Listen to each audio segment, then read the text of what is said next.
تیرے محبوب صلی اللہ علیہ وآلہ وسلم ہم سے ملنے کے لیے بے قرار و بیتاب ہے، ہمارے دادا ہمیں دیکھنے کے لیے بے قرار ہیں، ہماری دادی سیدہ فاطمۃ الزہرا رضی اللہ تعالی عنہا ہمارے استقبال کو بے چین ہے، اور وہ جو ہمارے جعفر طیار ہیں نا، جن کے بارے میں ہمارے نانا نے فرمایا ہے کہ یہ 2 پروں کے ساتھ جنت میں پرواز کرتے ہیں، وہ بھی تو ہمارا انتظار کر رہے ہوں گے۔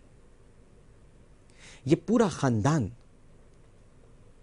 صبح کا منتظر ہے، اور یہ شب ناظرین کرام بڑی اہم ترین شب ہے۔ آج اس پروگرام میں ہم عالم اور عالم میں علماء کرام سے دریافت کریں گے کہ آج کی شب کی کیا فضیلتیں ہیں، لیکن میں آپ کو یہ بتاؤں کہ اس شب امام علی مقام اور ان کے قافلے نے سوائے عبادت کے اور کچھ نہیں کیا۔ رات رات بھر عبادت کیا کرتے تھے، اور اس ایک رات کی عبادت ان تمام راتوں پر بھاری ہے۔ ہر خیمے سے اللہ کے بلند ذکر کی بلند آوازیں بلند ہو رہی ہیں، اور اللہ کے ذکر سے بڑھ کر کوئی ذکر بلند نہیں ہے۔ سبحان اللہ و بحمدہ، سبحان اللہ العظیم، سبحان اللہ و بحمدہ، سبحان اللہ العظیم، حسبی اللہ لا الہ الا هو علیہ توکلت وهو رب العرش العظیم، لا الہ الا اللہ وحدہ لا شریک لہ، لہ الملک ولہ الحمد وہو علی کل شیء قدیر۔ اللہ کی تسبیح بلند ہو رہی ہے، اور بار بار اشقیاء کی جانب نگاہیں کر کے کہا جا رہا ہے اللہم اکفینیہم بما شئت، اللہم اکفینیہم بما شئت، اللہم اکفینیہم بما شئت۔ ہمارے لیے اللہ ہی کافی ہے۔ درود پاک کی صدائیں بلند ہو رہی ہیں، تلاوت کلام پاک سے خیام میں ایک عجیب روح پرور سما ہے۔ یہ رات عبادت کی رات ہے، اور جب صبح پاؤں پھٹنے میں کچھ دیر باقی ہوگی، تب حضرت علی اکبر رضی اللہ تعالی عنہ سے گزارش کی جائے گی کہ وہ اذان تو دیجیے، کیونکہ آپ کی شکل بھی نانا سے مشابہ ہے، اور آپ کی آواز بھی نانا سے ملتی ہے۔ باپ بیٹے سے گزارش کرے گا بیٹا اذان تو دو۔ تو ناظرین کرام، آج کی بڑی ہنگامہ خیز شب بھی ہے اور پرسکون رات بھی ہے۔ آج ہی کی رات یزیدی لشکر سے حر بن یزید ریاحی کھینچے چلے آئے تھے۔ آج ہی کی رات نجات کی خبر دینے والی رات بھی ہے۔ نجات ملتی ہے تو کس طرح ملتی ہے، اور یہ رات جب 10 محرم الحرام سے ملے گی صبح جا کر، تو عصر تک ہر گردن کٹ چکی ہوگی، اور یہ امت نبی کریم صلی اللہ علیہ وآلہ وسلم کے سامنے خاک آلود شرمسار 61 ہجری میں بھی کھڑی تھی، اور آج بھی کھڑی ہے۔ چلتے ہیں علماء کرام کے تعارف کی طرف۔ ہمارے ساتھ تشریف فرما ہے جماعت اہل سنت سندھ کے نائب امیر۔ آپ کا نام کسی تعارف کا محتاج نہیں ہے، آپ سے جب بھی گزارش کرتے ہیں، درخواست کرتے ہیں، آپ شرف قبولیت بھی بخشتے ہیں، اور ہمیں اعزاز بخشنے کے لیے ہماری محفل میں بھی تشریف لاتے ہیں۔ بہت ہی پیارے، نفیس اور دھیمے لہجے میں گفتگو فرماتے ہیں، اور کیا خوبصورت کلام کرتے ہیں۔ تشریف فرما ہے علامہ سید حمزہ علی قادری صاحب۔ السلام علیکم۔ وعلیکم السلام ورحمۃ اللہ وبرکاتہ۔ ڈاکٹر صاحب، آپ کی شخصیت اور پھر آج کی رات، یہ عظیم رات، اور اس رات کا وجدان اسی کو ہوتا ہے جس کے دل میں وفا کا نور ہوتا ہے، واہ واہ واہ۔ اور فائز اور فائق ہونا تو اور بات ہے، جو اللہ کے نزدیک بندگی میں فوزان کے مرتبے واہ پہنچے، واہ واہ، وہ آج کی رات شب بیدار رہتا ہے۔ ماشاء اللہ۔ آج کی رات عبادت کی رات ہے، عالم پر بھی احسان ہے، عالم پر بھی اس رات کا احسان ہے۔ کیا کہنے، واہ واہ۔ اور پھر جمعے کی شب، عاشورے کی شب ہم اس پروگرام میں جمع ہیں۔ میں اس کو ایک خوشگمان ہوتا ہوں کہ اس پروگرام کی مقبولیت ہے، اور ہمیں سعادت حاصل ہوئی کہ آج رات ہم جمع ہو سکیں. اور عالم اور عالم پر آپ کا احسان ہے کہ آپ تشریف لائیں.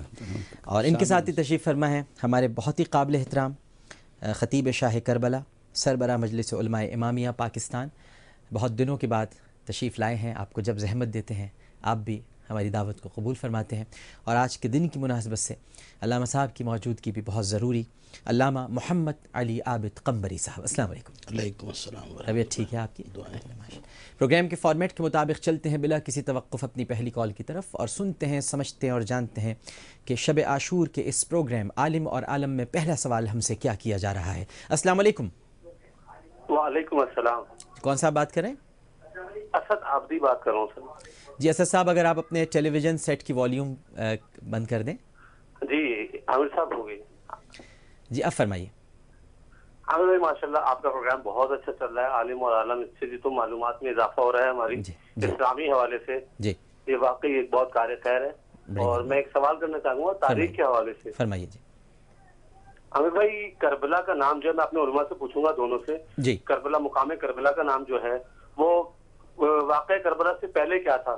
کیا یہ کربلا ہی نام تھا یا جو اس میں امام حسین پہ ظلم و ستم ہوئے، کرب ہوئے، اس کے بعد اس کا نام کرب و بلا پڑا؟ ٹھیک ہے. اس کی تاریخ کیا ہے؟ اگر یہ پہلے کچھ اور نام تھا تو وہ کیا تھا؟ بالکل ٹھیک ہے. یہی سوال ہے آپ کا؟ جی یہی سوال کرنا تھا کربلا کے نام کے حوالے. جی بہتر ہے صاحب. علامہ صاحب. حضرت بات یہ ہے کہ نام میں بہت کچھ ہے، اور اللہ تعالیٰ نے سید آدم علیہ السلام کو علم الاسماء کا تاج پہنائے، نام بتائے. اب وہ چیزوں کے نام بتائے کہ کچھ ہستیوں کے نام بتائے، یہ اللہ تعالیٰ رسول جانتا ہے یا جاننے والے جانتے ہیں. یہ کرب و بلا کی جو وادی ہے، یہ جو عراق مقدس کی زمین کا ایک حصہ ہے، یہی وادی نینوا ہے. یہ وہی سرزمین ہے، یہ وہی صحرا ہے جہاں انبیاء علیہ السلام کی آزمائش ہوئی. یہ زمین کوئی غیر معروف نہیں ہے. وقت اجازت نہیں دیتا وہ نہ بتاؤں کہ واقع کربلا واحد و واقعہ ہے جس کی ہر منزل، ہر قدم سفر کا مشہور ہے اور اول سے پہلے سے معلوم ہے. یہ وادی وہی جگہ ہے جہاں ابراہیم علیہ السلام کے لیے نمرود نے آگ لگائی تھی. یہیں یعقوب علیہ السلام علیل ہوئے تھے، اور ایوب علیہ السلام اور ان کا کنواں وہاں موجود ہے. یونس علیہ السلام موصل میں ان کا مزار ہے. یہی عراق مقدس ہے. انبیاء علیہ السلام اس جگہ آزمائے گئے. اور آج یہ اس عاشورے کی شب جو قافلے والے امام عالی مقام ان کے ساتھی موجود ہیں، امام حسین تو نبی تو نہیں ہیں لیکن نبیوں کے نبی کے نمائندہ ہو کر یہاں موجود ہیں. اور ان کی وزیم آزمائش بھی صلی اللہ علیہ وسلم کی شہادت کا مظہر ہے. اور شہادت دو قسم کی ہوتی ہیں، ایک سری اور جہری. تو دو شہزادوں کی ضرورت تھی تو اللہ نے حضور کو دو شہزادے ایسے دیے کہ ایک نے شہادت سری پائی اور شہادت جہری پائی.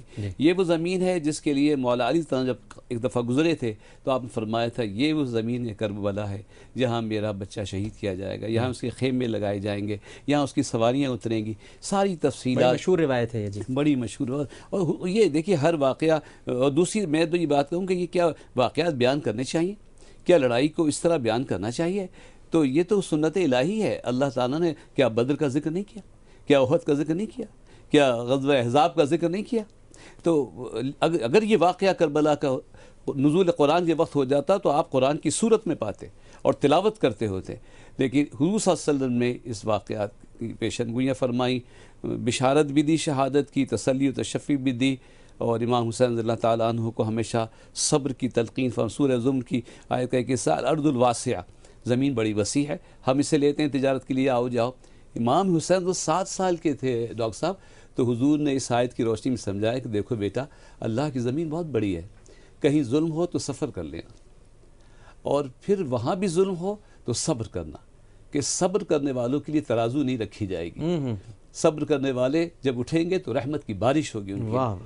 تو یہ ساری باتیں بہت پہلے سے موجود ہیں.